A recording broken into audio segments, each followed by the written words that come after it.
Hello, dolls. Welcome to another Thriving Thursday live stream. I know this is kind of like a throwback time. I used to go and do these earlier around this time when I first started back in like 2020, I think it was. And then I started going later and later into the night because it was better for my audience. But today we have a special guest all the way from across the pond in England. So that's why we're here earlier. But we're going to get started around like the 2 or 3 minute mark if you're watching the replay. I just want to run through some announcements real quick. Of course, you can fast forward if you'd want, or you could just sit and listen. So make sure you check the description box first and foremost to get all the information for Francesca, all her websites, her social media, everything is in the description box. Also, make sure you check the description box for everything else. Like the newsletter goes out on the 1st and 15th of every month, and that's free. That's like a more personal conversation between you and me. I let you know what's going on with the brand, everything behind the scenes, personal life, etc. Things that I don't share on social media. Also, if you are a Christian single woman, then, and it doesn't matter where you're located, but if you're a Christian single woman, then definitely join Single and Saved in the City. We have monthly meetups and outings, and then I'm also going to start next month monthly virtual events too, because we're all over the place. We're all over the US. We have a few people in Canada. So make sure you sign up. You can join the Facebook group. It's a private Facebook group, or you can follow us on Instagram if you're not on Facebook, and you'll just be able to stay abreast of everything going on from there.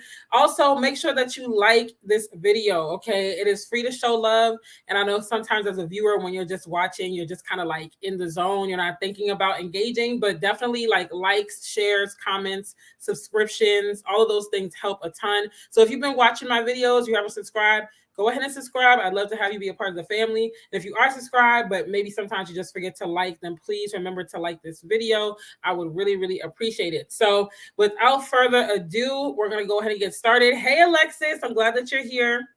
And also share this with someone. This is a very much needed ongoing conversation. And I will say a disclaimer / trigger warning.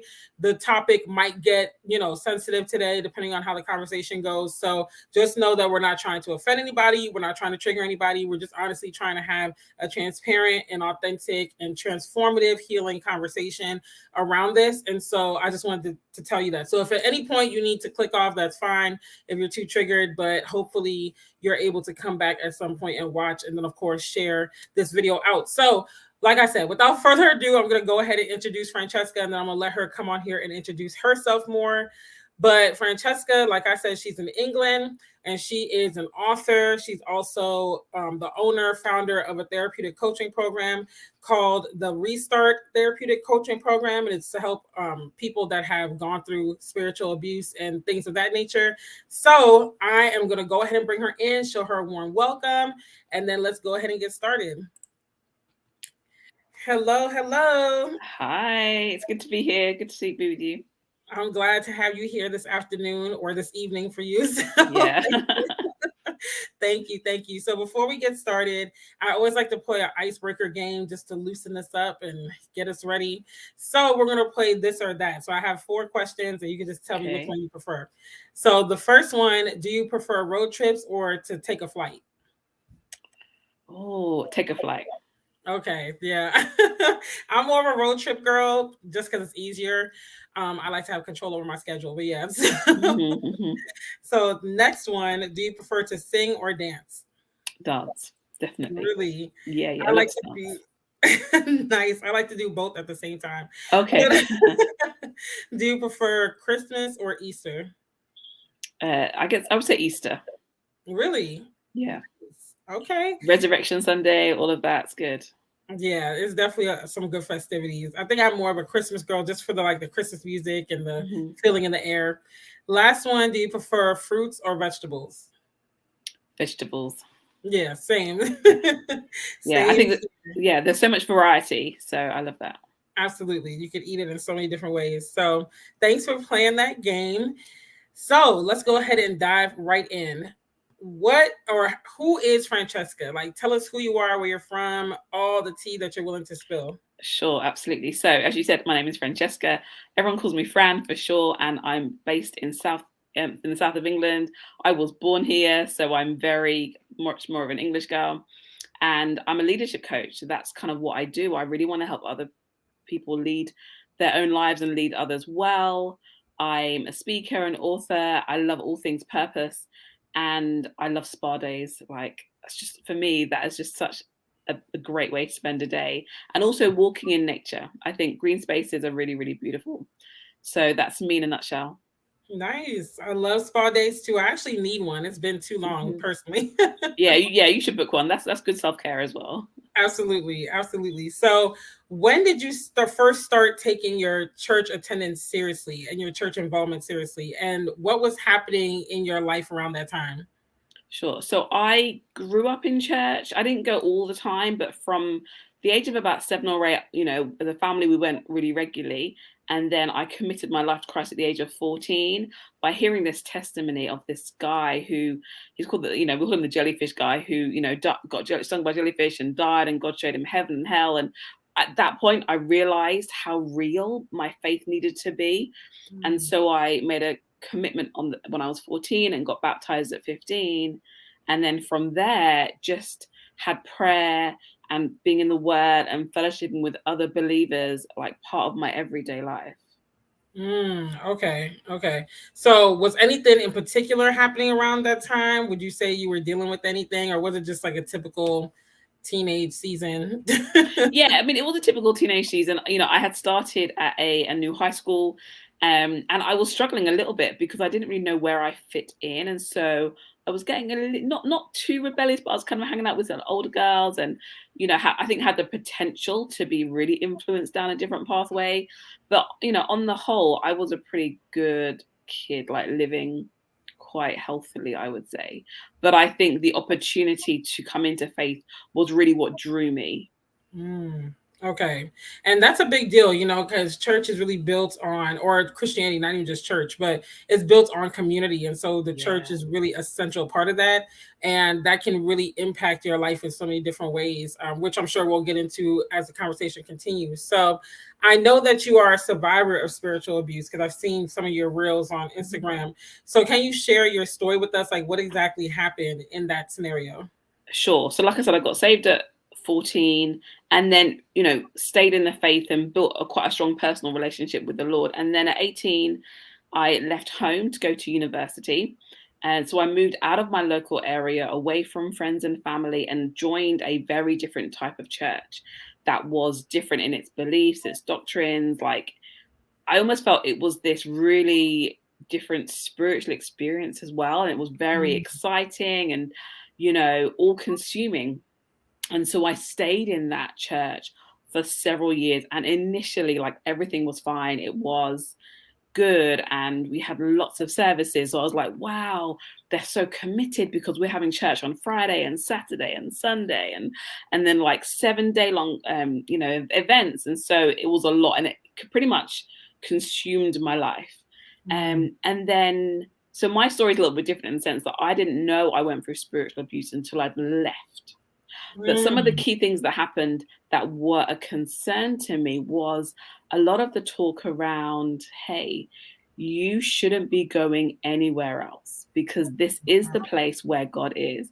This is the city, this is the church in this city where God is. And, it became very, they became very controlling in their language, very authoritative, very commanding. I remember an incident where they actually had like an invitation for prayer at the front of church, and you were going to be anointed. And the prayer was about, I believe it was about business. And I Mm. was maybe like 24, 25. And I'm like, yeah, I want to be in business one day. Let me go forward for prayer. And the pastor was like, saying to me, I don't care what you want. I want you married by this time next year. And it was just like, oh, okay then. And yes, there was lots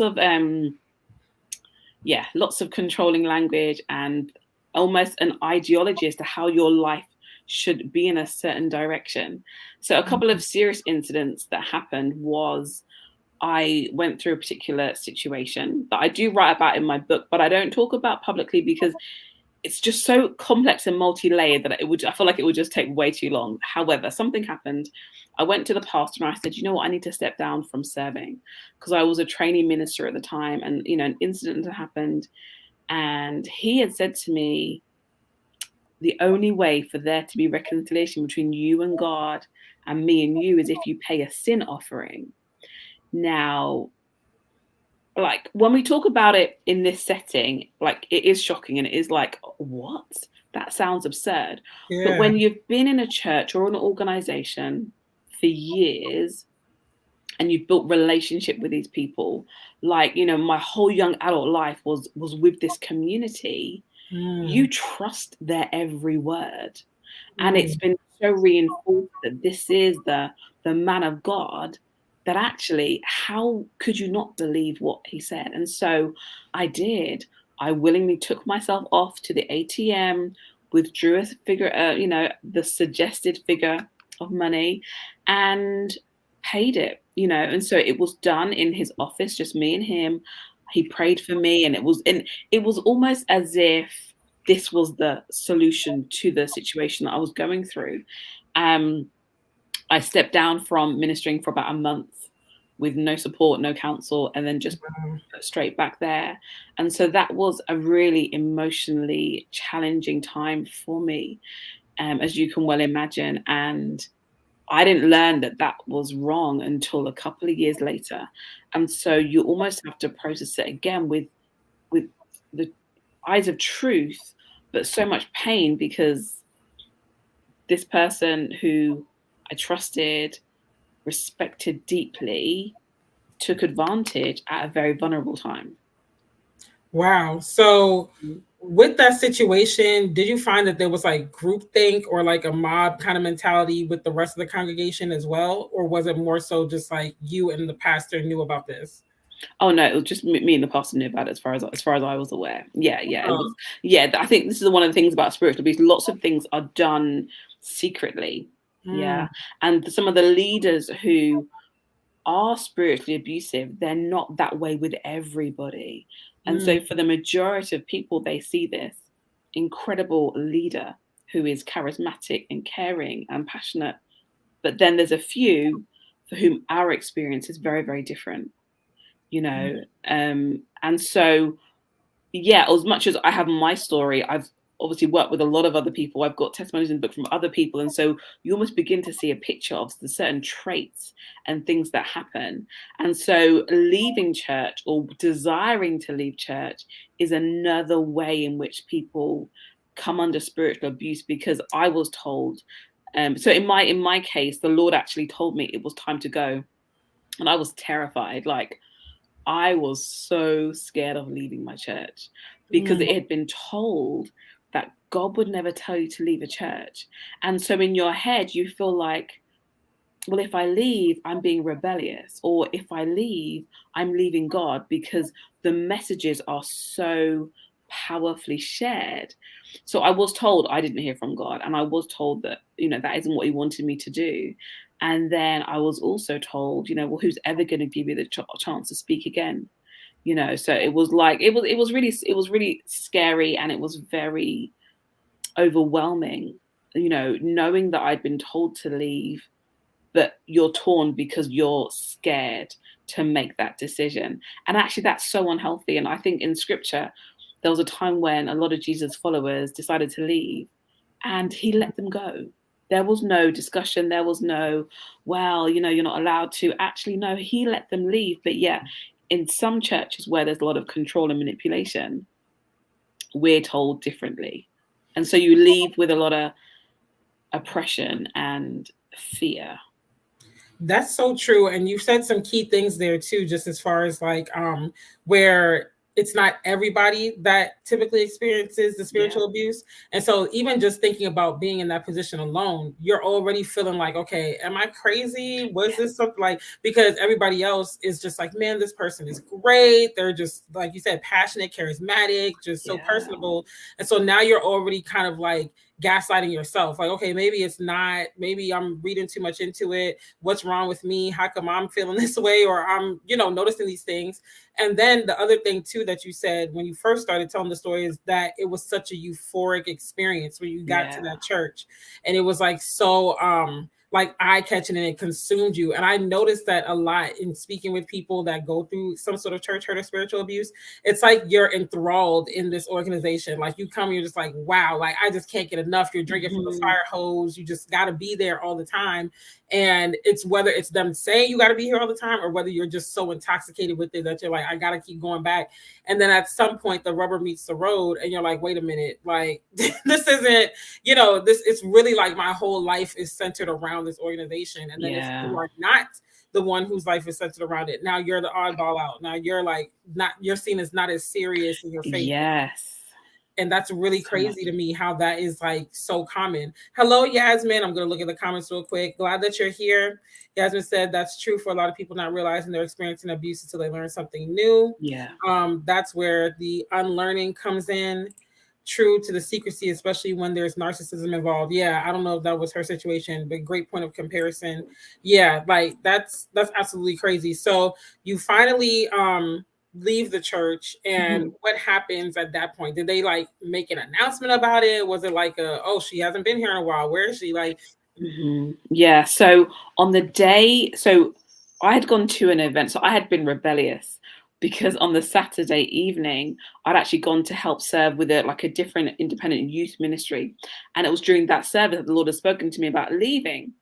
So Sunday rolls around and I'm like, okay, I know. And I'm at my house getting ready for church because that's what I did. Like there was a culture of you dare not miss church. Like it just was so unheard of unless you're sick, So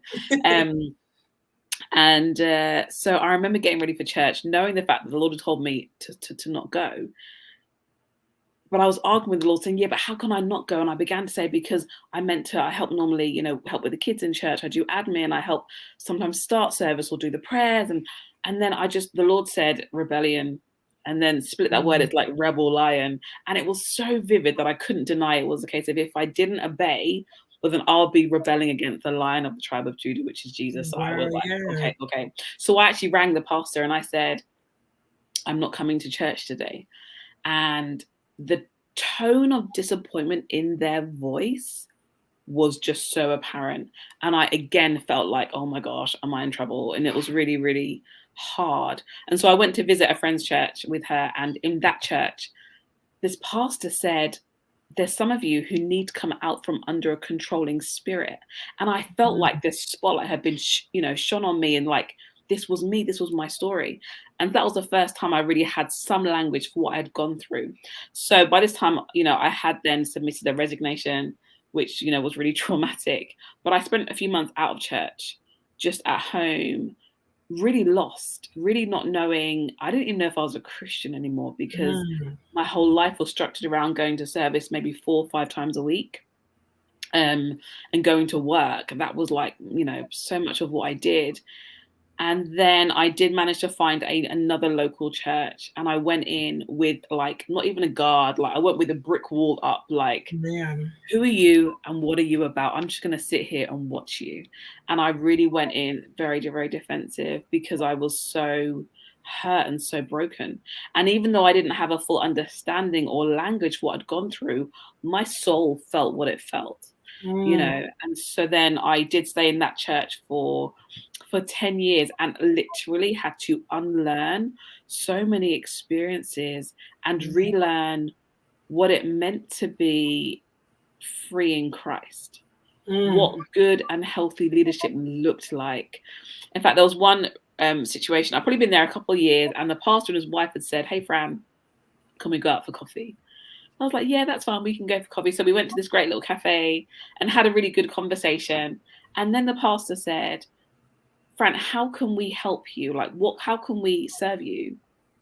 And I was so confused. My brain couldn't compute, because I was taught we're there to help serve the vision of, of the man of God, and whatever they need you to do, you're meant to do. You're meant to give everything, sacrifice everything financially, And so for him to then say, how can I best, or how can we best help you, was so transformational, because it really gave a picture of servant leadership. It gave a picture of the heart of a shepherd who wanted to help and serve. So that was incredible. So I'm so grateful, because I really was allowed the opportunity to be in a safe environment. I love that. And so what are some markings or identifiers of like good, healthy church leadership in your opinion? Yeah. So I think leadership that listens is really, really helpful. Leadership that is there to serve the people, not just in what they say, but in their actions. And so, I mean, there's so much of culture seeped into church. And but so where we have leaders who are very separate from their congregation because of a sense of elitism, Mm. I kind of struggle with that. So me, healthy leadership is actually, I'm not so, I'm relatable. You can talk with Mm. me. You're not scared of me. Yeah. Healthy Mm. leadership looks like giving people a choice to say, if you would like to, or you're invited to. There's not a you must and you will.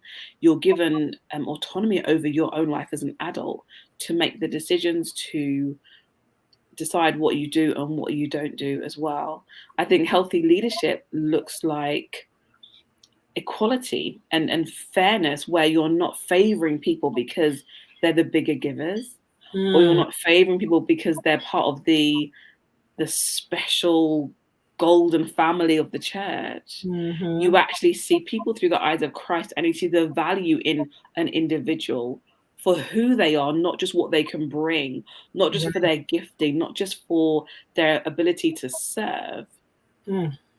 So those are some of the things that I definitely think is healthy leadership. That's so good. And I think a lot of times we don't realize that. I feel like, at least in my experiences and observations in life, a lot of times people get used to that elitism, favoritism in church. And so they see it as, well, this is just how it's supposed to be. This is what God intended. And it's like, no, like I really didn't experience my first experience with like servant leadership and just like us truly being a church family until I got to my church in Maryland, which is where I grew up, but then also my church in Virginia, which I always speak about those two churches because, I haven't been a member of a ton of different churches in my life, Mhm. but I've definitely fellowshipped for extended amounts of time with various churches. And hands down, those two are the best to this day. They definitely exemplified and still do the love of Christ. Yeah. It wasn't like the leadership was out of touch and I literally couldn't reach them. It wasn't like there was the us versus them mentality. There was no like, if you're not here at every event, if you're not here to serve and do this, that, the third, then you're not serious. And it like this almost unhealthy sacrificial energy that comes Yeah. sometimes with churches where it's like literally, like you said earlier, give up your life for this. Like, and I'm just like, this can't be. And I've seen that and I've witnessed it. And I'm just looking around and I'm just like, does anybody else find this uncomfortable or is it just me? Mhm. Like, I don't understand what's going on here. So Yeah. Yeah. And I think sometimes people do, but they're too scared to say anything, or we've just become so used to it that it becomes our norm. And so one of the things I speak about is how people find themselves in a situation where they are under a lot of control. And I use the analogy of how you boil a frog. I'm not saying boil a frog, right? But if you put a frog in a pan of hot water, it will immediately jump out because it feels the heat. Whereas if Mm, you put it in a pan of cold water and gently turn that heat up bit by bit, it acclimatizes to its temperature and it cooks itself to death. And wow. so oftentimes, like if we went into a church environment where we were immediately told what to do and how to be and everything was controlling, we would be aware and jump out. But this happens over months and years, and it's bit by bit until all of a sudden you find yourself in a situation where you're like, who am I? What's going on in my life? Like, how come I don't even have the ability to make a decision about my own life? Yeah. Yeah. So That's it's a true. gradual process. It's a bit like it's like the grooming process, really. Yeah, it really is. And then that group thing goes into it too. Cause like I was saying earlier, it's like your church family, especially once you're involved, like you're not just showing up for Sunday and leaving, but you're starting to get involved in the church.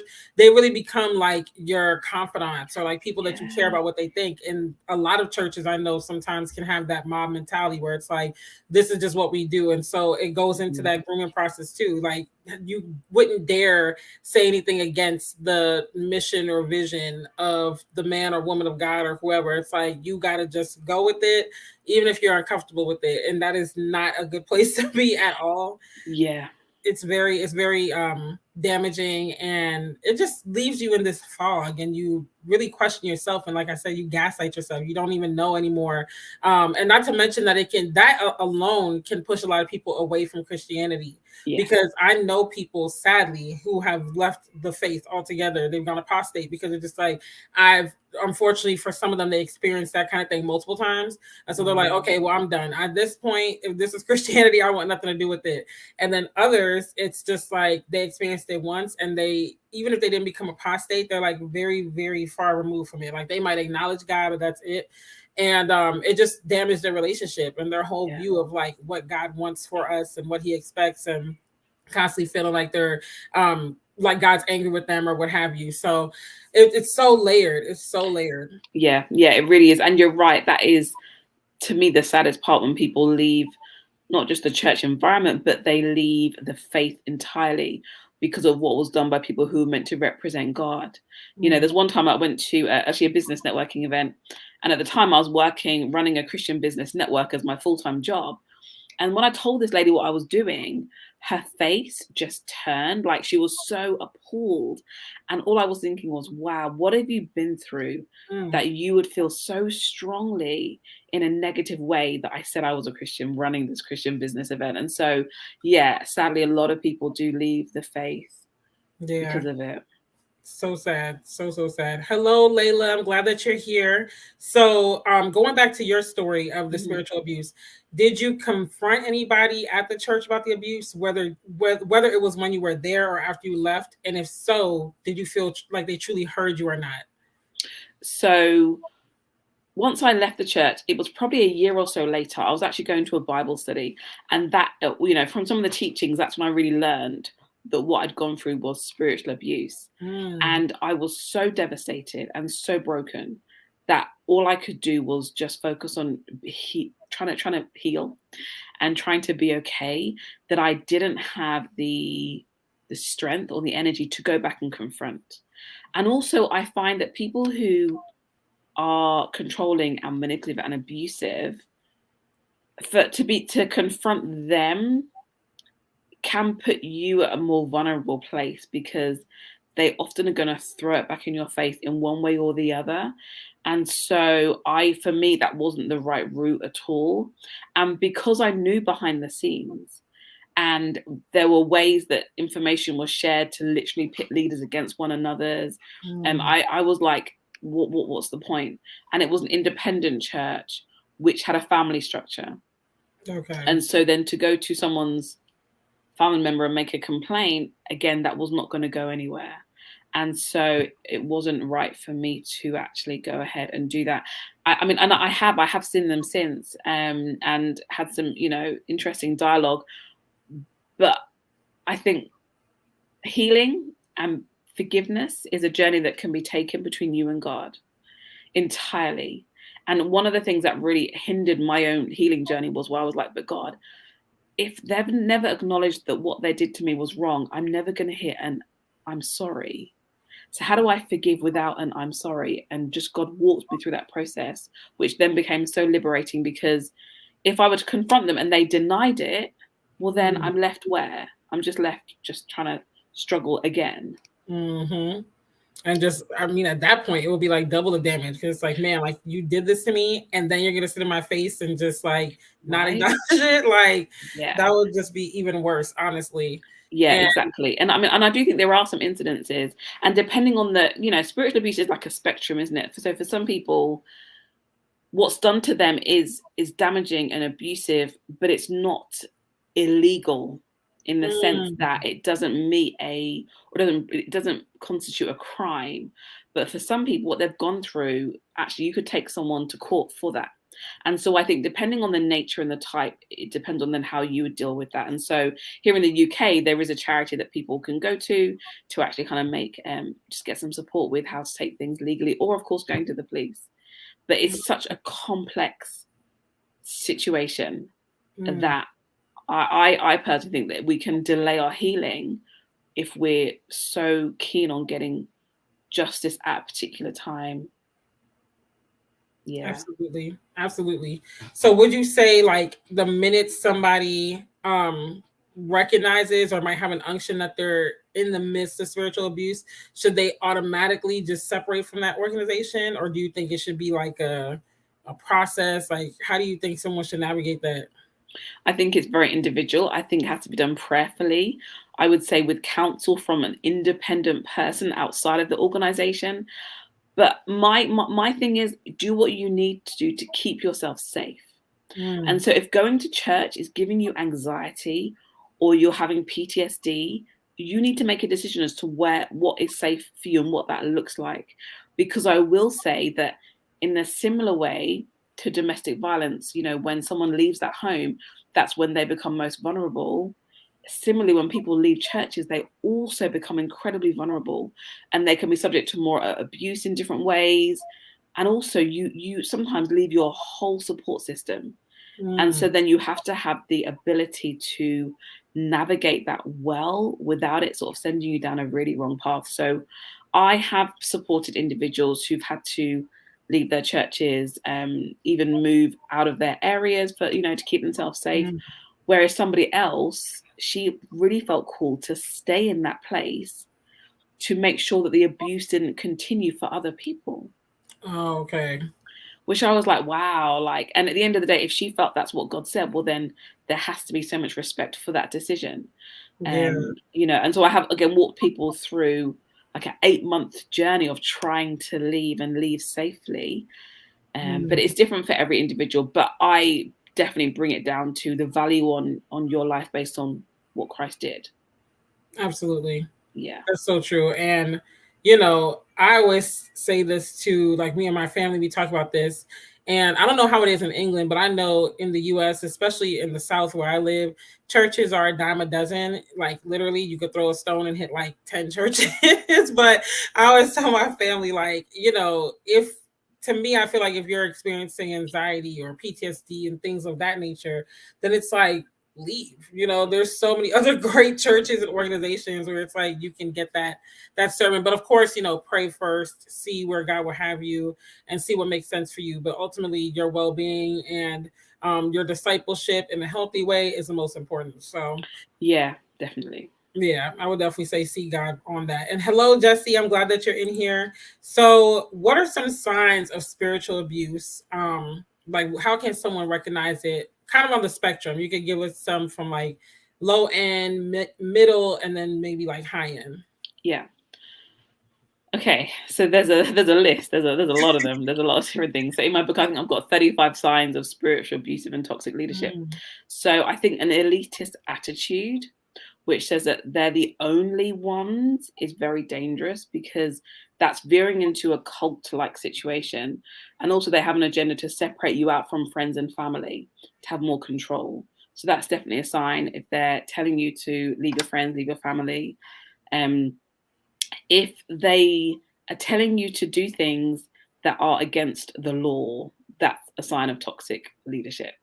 You know, to do things that would constitute breaking the law as well. Other signs is that there's so much control about what you do, what you watch, what you read, where you go, and who you hang around with, what you wear. You know, I just, to the point where you actually are almost scared of making a mistake. Yeah. There's a lady I write about in the book, and she was literally seen going to the cinema with her daughter, and they reported that back to the church leadership, and she was called into a meeting about it. And she was like, but I went to see a movie and it was even like PG. And he was like, yeah, but we shouldn't be doing those things. And it's like, wow. Yeah, really, really extreme. Yeah. So other things that are signed, in fact, let me just read, because now I'm like all over the place. So members are made an example of publicly. Yeah. And so they will speak about you and your situation from the front, and it can be very embarrassing, and it's actually not conducive to someone's healing as well. They use fear as a form of control. Yeah. There's a lot of financial manipulation. So they use the word of God to manipulate people into giving financially. Now, I have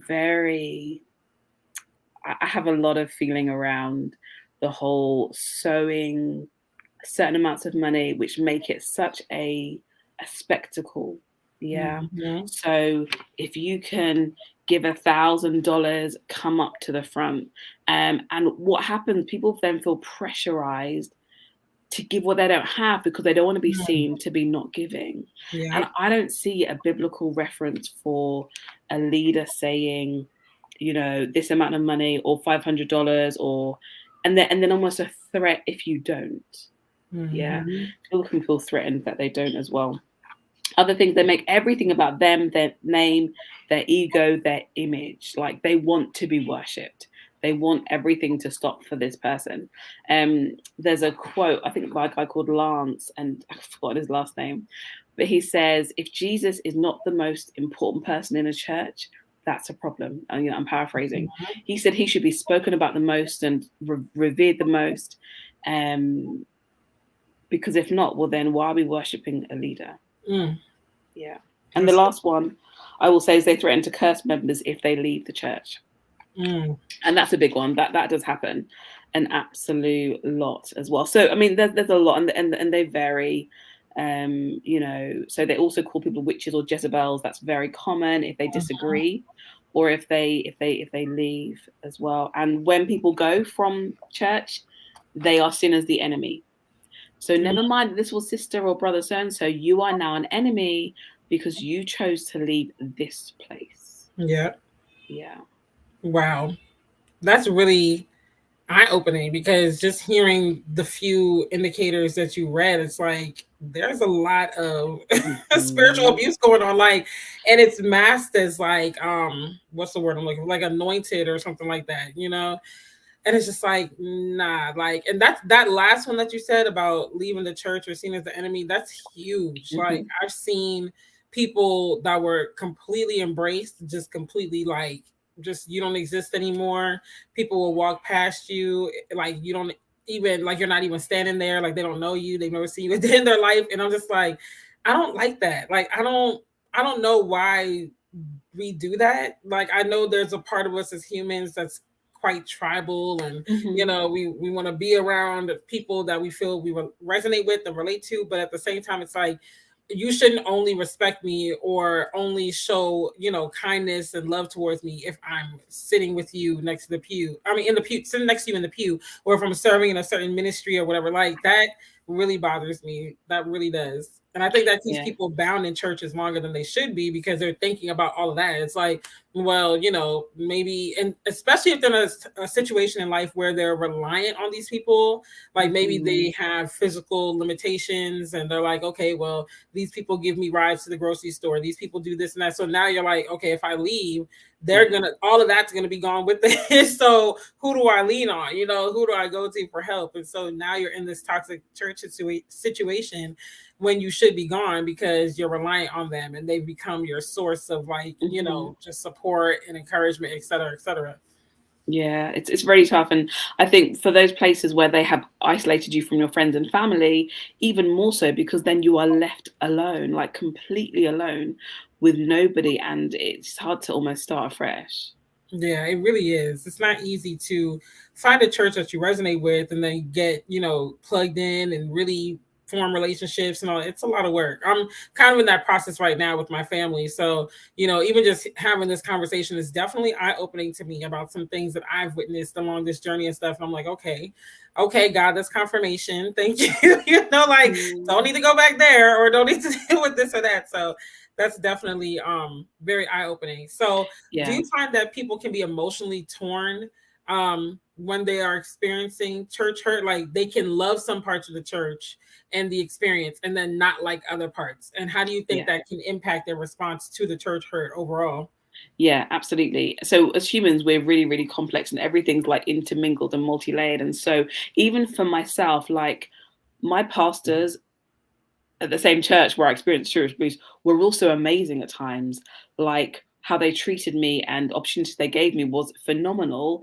And so you're torn because there's good intermingled with the bad. And so you don't want to be disloyal because they have been good to you, even though you feel brokenness for what you've gone through. And so, it's hard. And also your own emotions, your own support and how you feel about them is absolutely true and genuine, and your commitment to serve in that place is really real. And so it is an absolute minefield of emotion.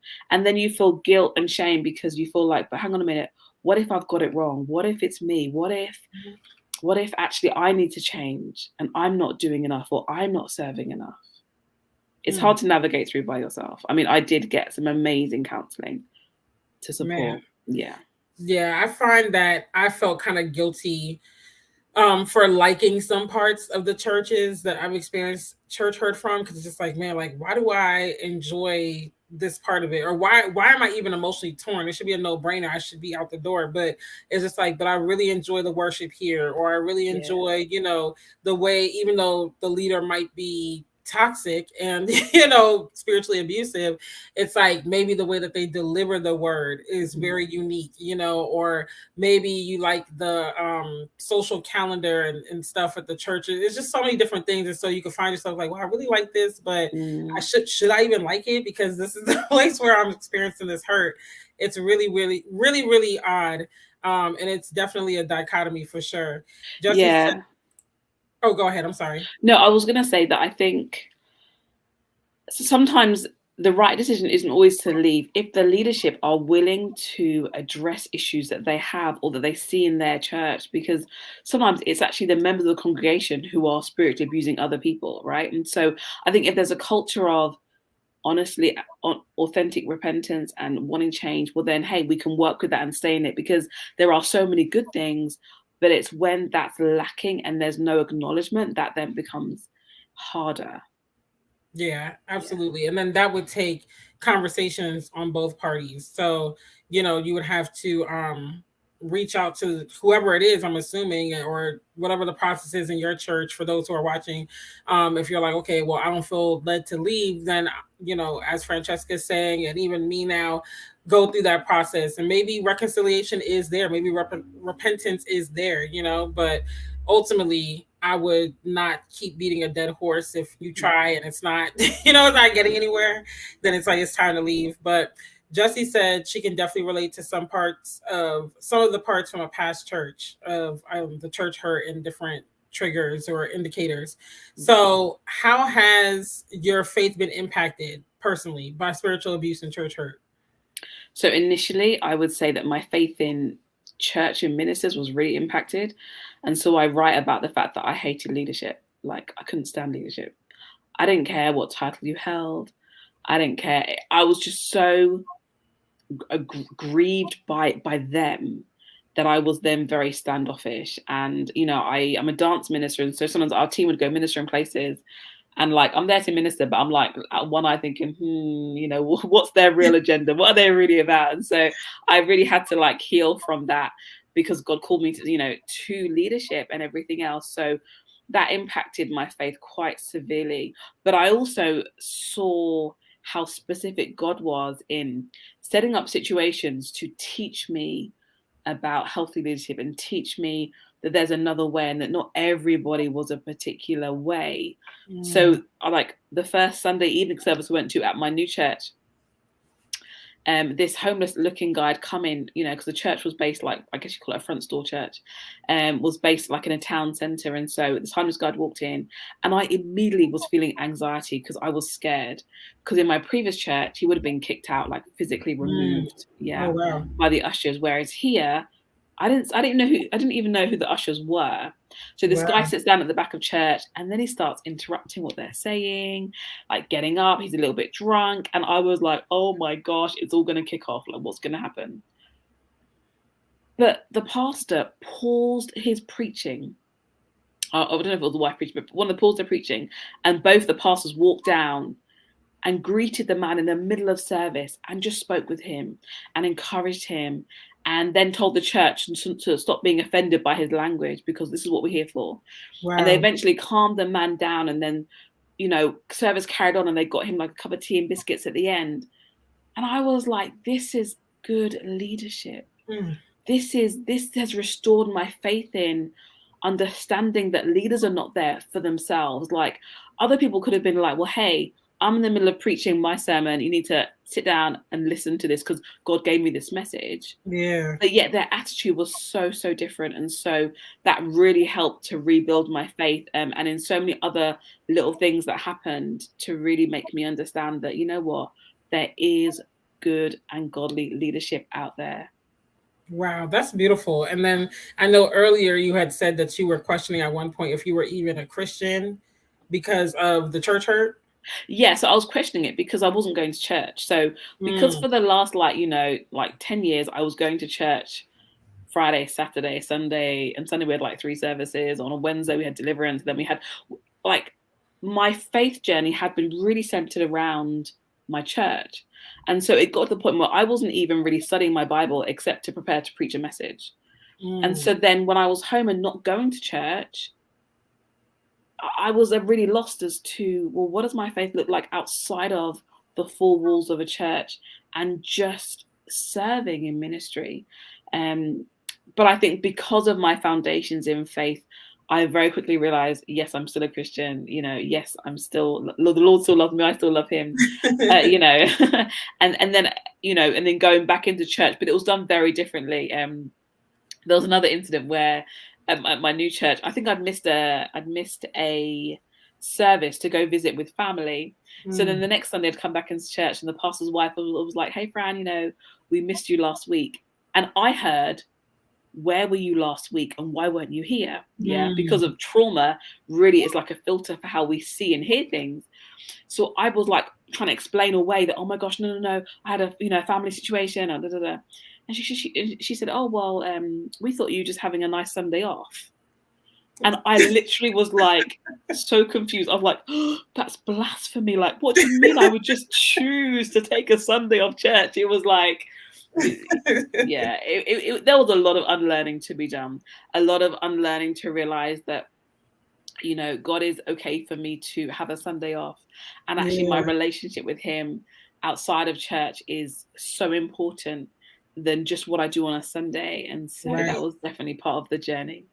Yeah, that's so good that you mentioned that too, because I feel like a lot of times we judge our Christian walk or other people's Christian walk by how much they're in the church building. And I'm not saying don't fellowship. Okay. So Mhm. for those of you who watch me, don't come for my neck. Like the fellowship of the saints is important. Like we see that in the Bible, in the book of Hebrews and all of that. So yes, you should have a church home. You should be fellowshipping, but it shouldn't be like okay, well, I'm here Monday through Friday, or every time there's an event, I'm the first one here, the last one gone, so I'm Mhm. more righteous. And even if that's not how it's said, there is a lot of times a certain attitude, a certain air and demeanor that comes along with things. Like your actions really do speak louder than your words sometimes. And Yeah. so you might not be saying it verbatim like that, but how you treat other people that aren't doing that, how you look at other people that aren't doing that, how you communicate things, and whether it's the pastor saying it on the stage or whether it's just the congregation talking amongst themselves. But it's like if that is how the sentiment is behind what you're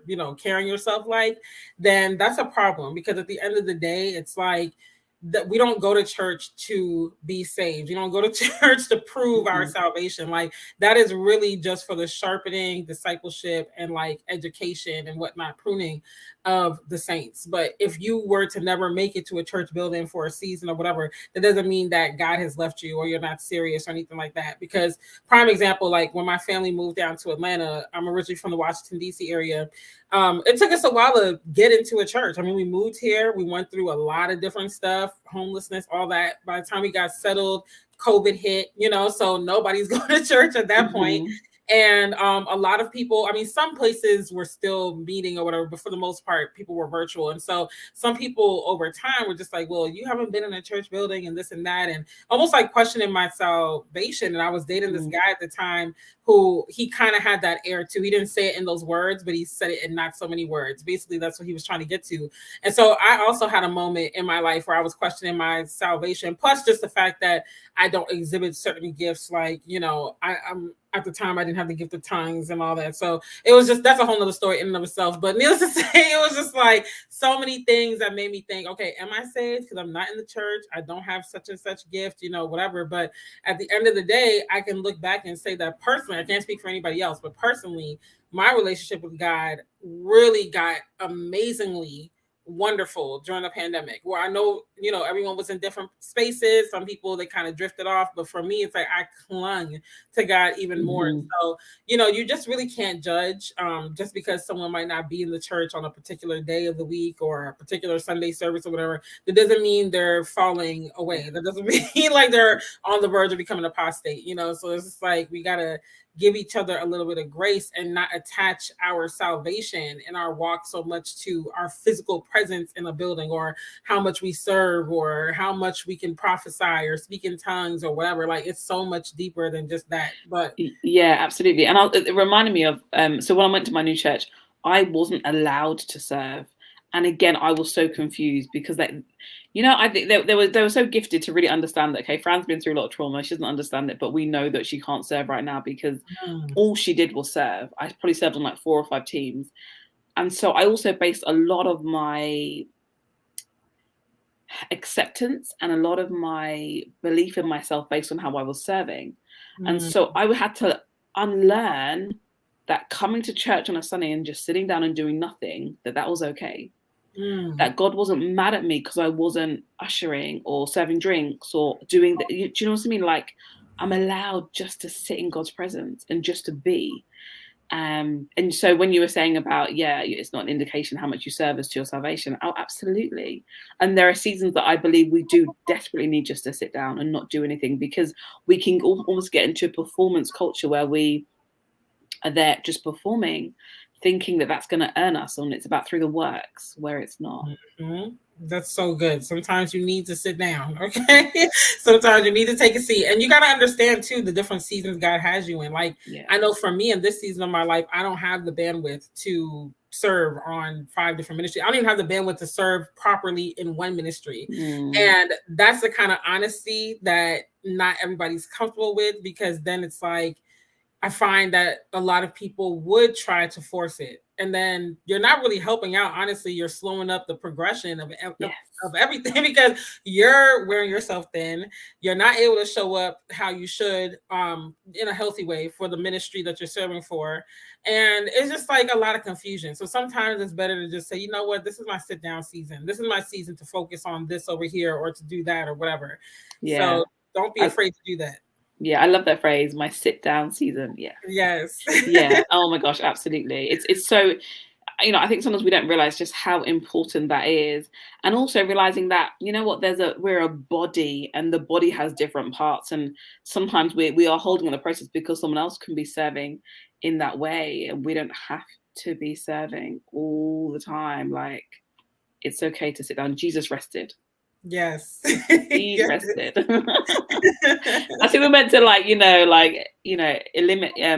model our life after. And so, let's rest. Yes, we do need more of a Sabbath. I find that believers, we don't institute that enough. Like, we need that intentional rest for sure, and that's something that I've gotten better with in my life.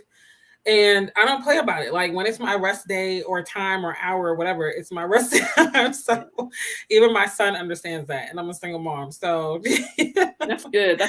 It's so good, and I think these are things that even then you then role model for your child, that you need to rest. So I was in the church, my healthy church, for 10 years, and then I relocated to a different town.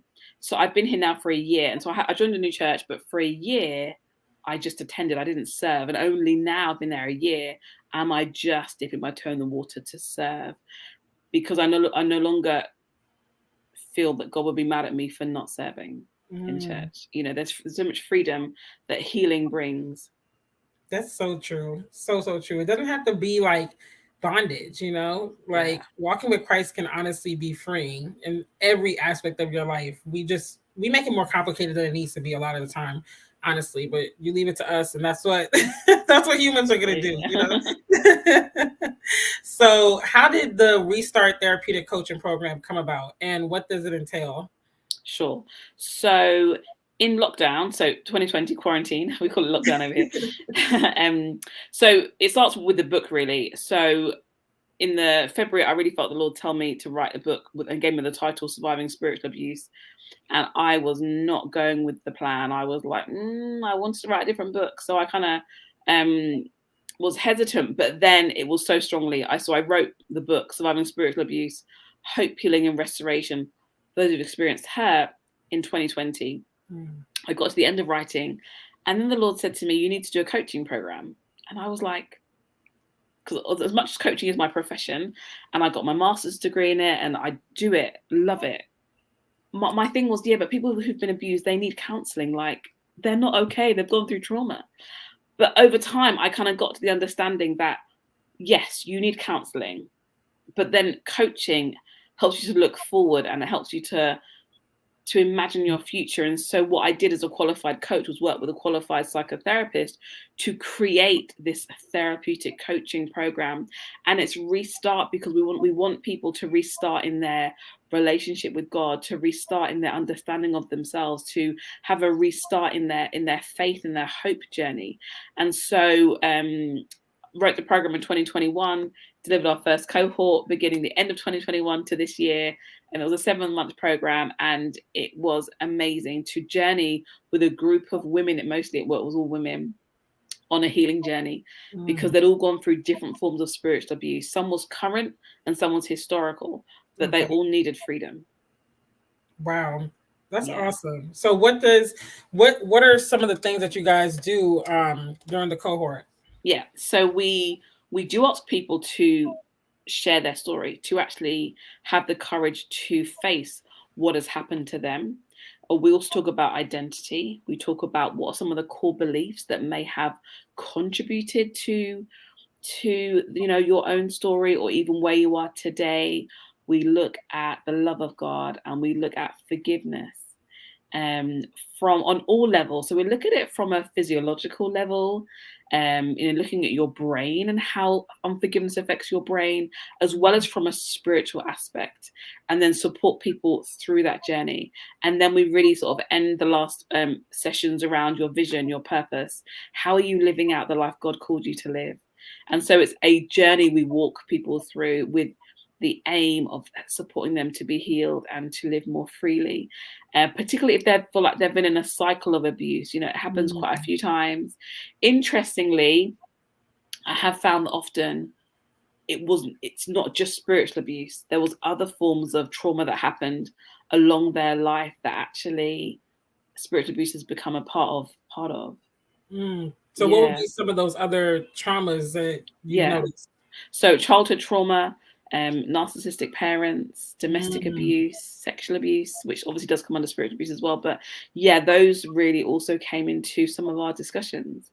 Wow. Yeah. And so for some people, yes, they forgave around the spiritual abuse, but the way it was taught and how the support was, they also had the opportunity to seek or to get forgiveness and to forgive others for some of the other issues that they had experienced. Wow. Yeah, it was phenomenal. Like, so changing.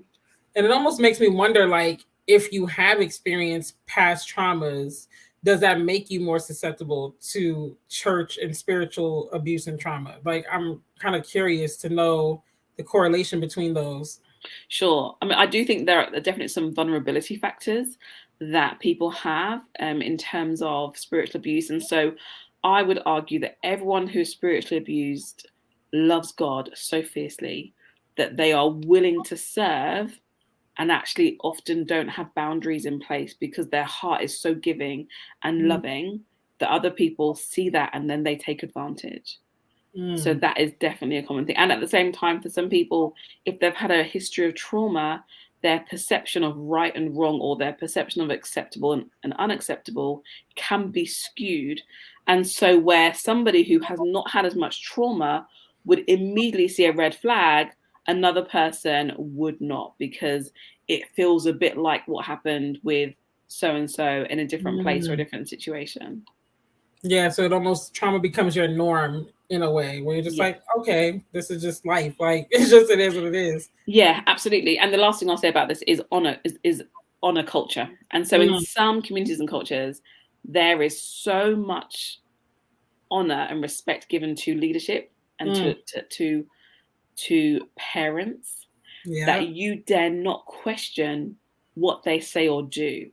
And so if you've been brought up very subservient and very accommodating to everything an elder says, when you come into a church environment with toxic leadership, you are ripe to be abused, because everything they say, you're just that yes person. Yeah. Yeah. Honor culture. That's a big one right there. Like that could be a whole conversation in and of itself. Oh my gosh. And I mean, sadly, what some people don't realize is that spiritual abuse has resulted in some people sadly dying. There were cases reported widely in the press of a young woman who had a speaker, like, the huge speakers put on her.